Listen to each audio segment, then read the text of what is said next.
But even then, he was moved by the plight of the mentally infirm. He had noticed back then that there was no other place besides Woodbridge Hospital which saw to the needs of mental patients. In the 1987, when I put my business aside to concentrate in the running this Sun Love home. And so that year, Robert and Sun Love's present chairman, Mr. Wee, started the home on the land of a chicken farm in Lim Chu Kang, which belonged to Mr. Wee. Robert continued to be involved in establishing Sun Love, as he had to see to every aspect of the setup, from the legalities of running the home to nitty-gritty issues like staffing. Despite those hard times, Robert remembers the startup of the home with great fondness. Why we started the home was because we realized that there's this group of people, of patients, who at the time do not qualify for government aided because they have family siblings, and neither do they can they afford those nursing homes at the time, which were charging around $600 to even $1,000 a month. So we started this home to cater for this group of people. And actually we took in aged people, but as time goes by, we found that the mental ill patients start coming in to the home. And since then, we didn't look back. And today we have about 200 patients.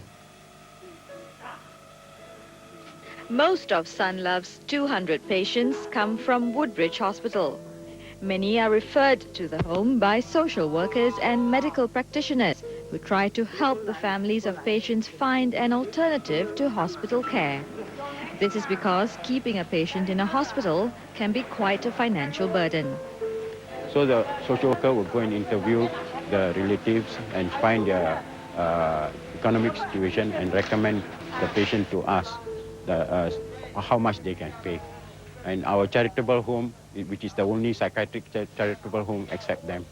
And then we look after them here. Some of the patients here pay only about $100, and some $200 to $300. Very few about $600. But all of them are treated the same.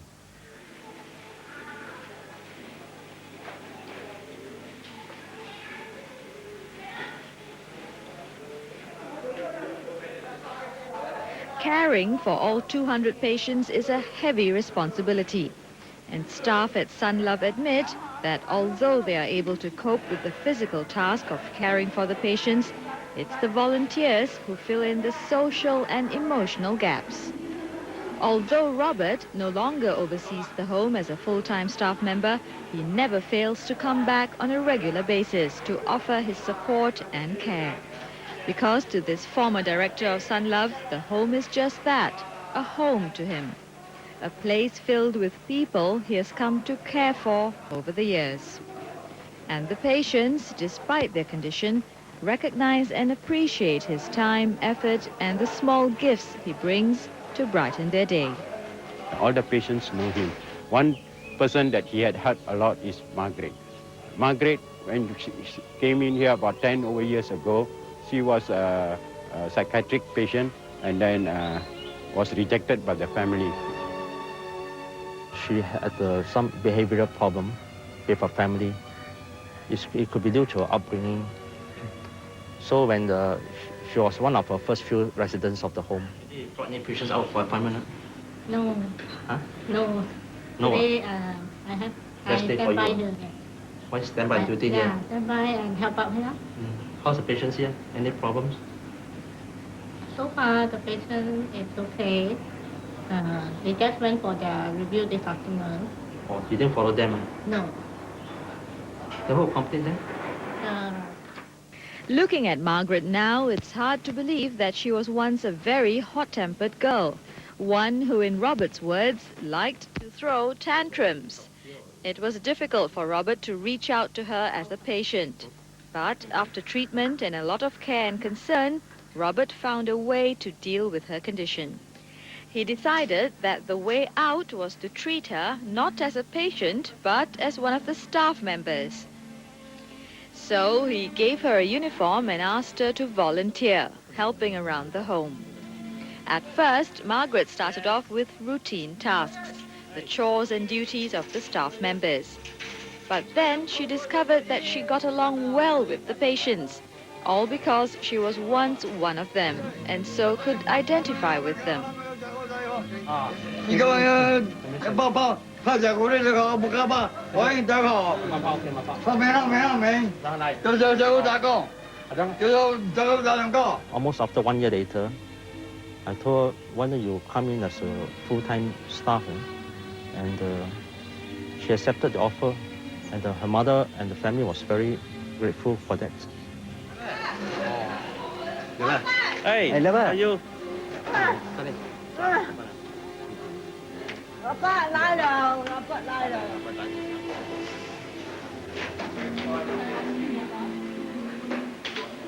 Today, dealing with the patients is one of Margaret's key challenges. She has come a long way from the time she first met Robert. When I first met him many years ago, my impression to him is I found that he's a very easygoing man, and he's quite generous, and his attitude towards the inmate, and he shows his kindness to them, especially to the elderly.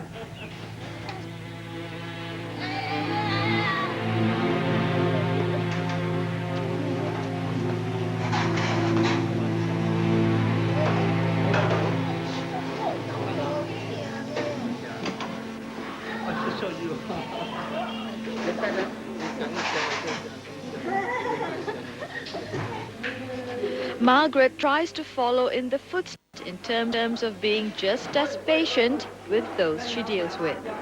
Initially, she was quite afraid that she was not capable of handling the patients at the home, but over time, she realized that many were friendly souls. Souls who, like her past self, seek to be understood. A key figure in Margaret's ability to relate well with the patients is Robert's continuing concern for her.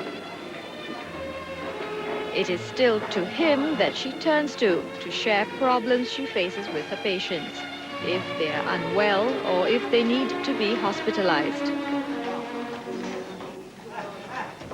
So about my work, more or less he will know. And I think without fail, every year she sends me my birthday card.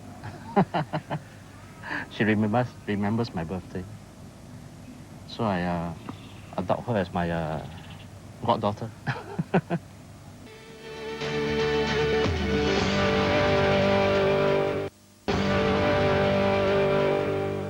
Just visualize on the other side.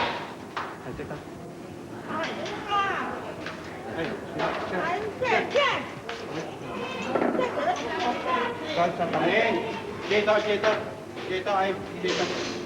Excellent.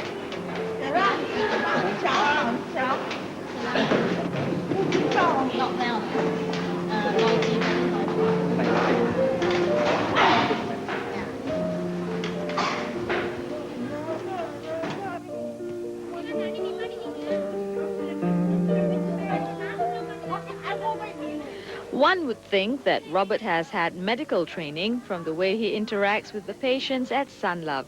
Having a caring nature enables him to reach out and understand the people in the home. So, even in the setting up of the home, Robert didn't overlook details like game sessions for the patients. Robert's aim wasn't only to get the patients outdoors, to socialize and to get some exercise.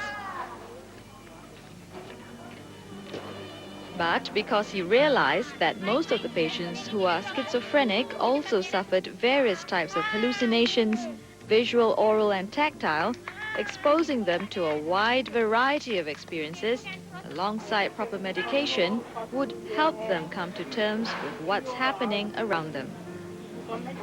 Margaret carefully observes how Robert treats the patients. His experience has helped her to understand the behavior of the patients.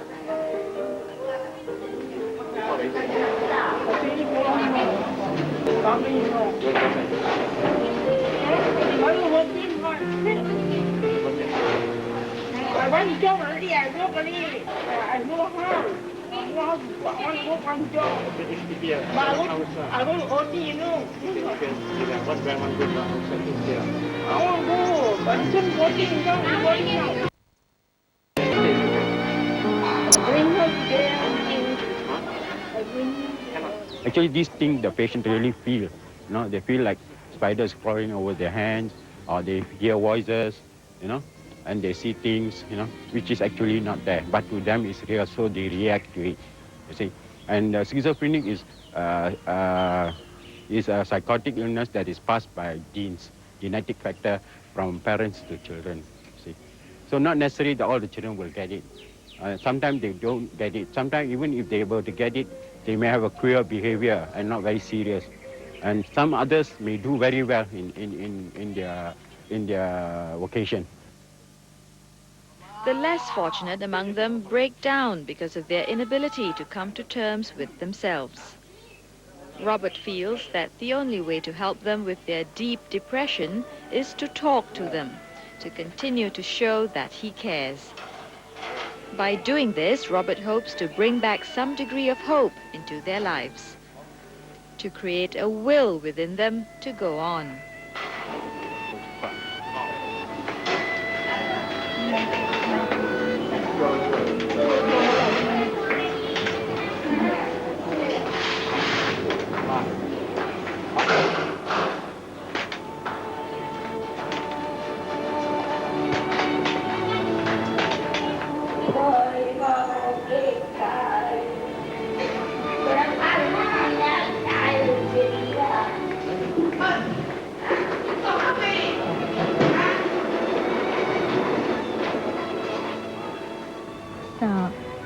My biggest problem here is when the patient started to turn violent and shouting and refuse to cooperate with us. So sometimes we have to be very firm with them. But sometimes also we need to defend ourselves when not to get hurt by them.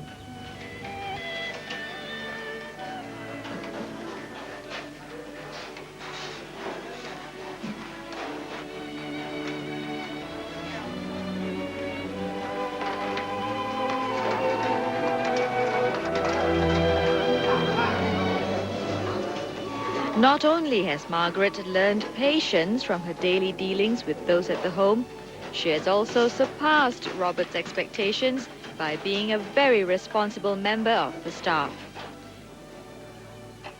Indeed, it is a great task for Margaret to be able to handle and administer the medication to the 200-odd patients at the home.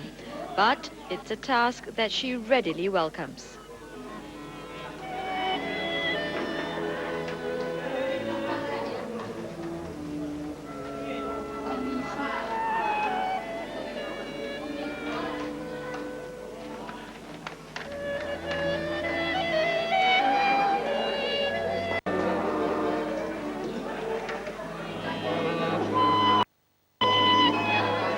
Slowly we find that, but when I get to know her better, she's a very intelligent girl, and no doubt that she has the tantrums. But sometimes I have to put her into like a cold turkey, confined into isolation room, so that she can cool herself down. But after that, I think she realized that as time goes by, she felt that the love we're giving to her, the concern, and it's almost like a second family to her. And she accepted us. And since then, she took up the challenge I gave to her. I give you this uniform. If you put on this uniform, you have to behave like a nursing aide. You cannot just throw your tantrums around. And then since the day she put on uniform, she didn't turn back.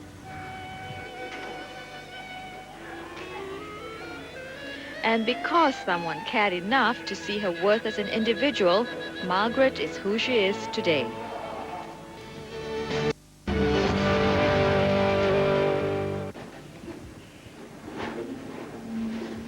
It takes a special someone to work at a home like Sunlove, and even more to volunteer to care for the patients there. Being a volunteer here isn't just about spending time with the patients, but caring enough to listen to what they don't say. So one must have a type of special feeling for them to detect, there's something wrong, and then extend out to help them. You see, in my 46 years of nursing in psychiatric, I find that, it has become very useful to me. And I just can normally function with them because I know what they are going through.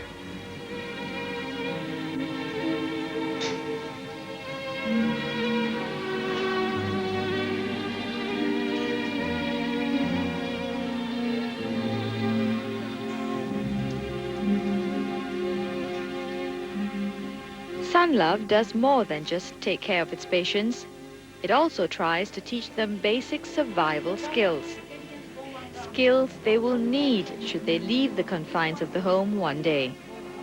Some of these skills can be used to help them find employment.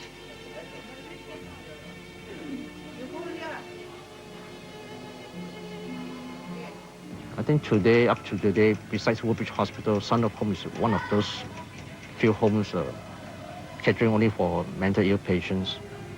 And what we are doing is actually just a tiny drop in the ocean. But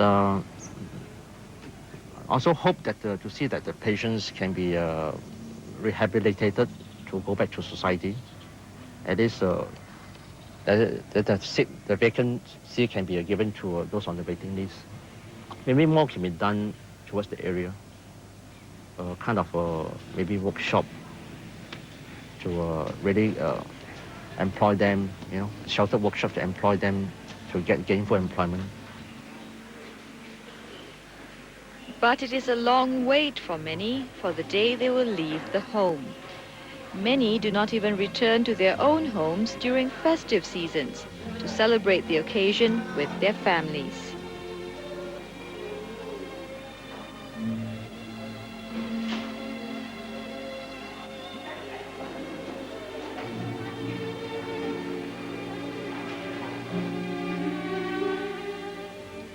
And few family members make the effort to find out the well-being of those in the home. Robert wishes more families would just provide that home environment for these patients, as he feels it will help them in their rehabilitation.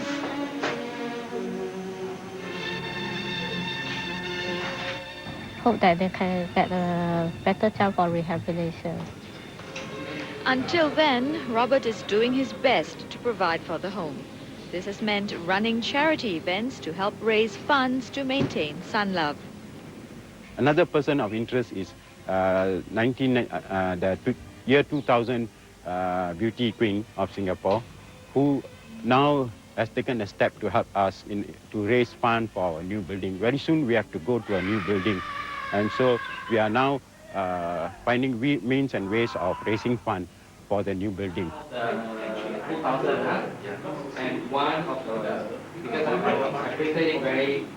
Even though Eunice doesn't physically help out in the running of the home, her efforts in fundraising will go a long way to keeping the home standing.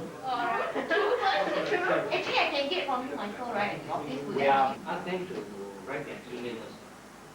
I had the privilege of representing Singapore in the Miss Universe pageant. So when I went there, they actually, told us that each of the winners of our country, we should actually come back and extend the charitable aims of the Miss Universe organization itself. And so it was from there that I realized that, it's more of a responsibility than anything else, towards the title. So I decided that it would be good, for me to do something worthwhile with it. It was Bridget Orr, a former Miss Singapore, who introduced Sunlove Home to Eunice. Eunice is happy to contribute by raising funds for the home because she sees this as a very different aspect of volunteerism. Even though she doesn't personally tend to the patients, it is still a lot of time and commitment put in to raise the funds needed.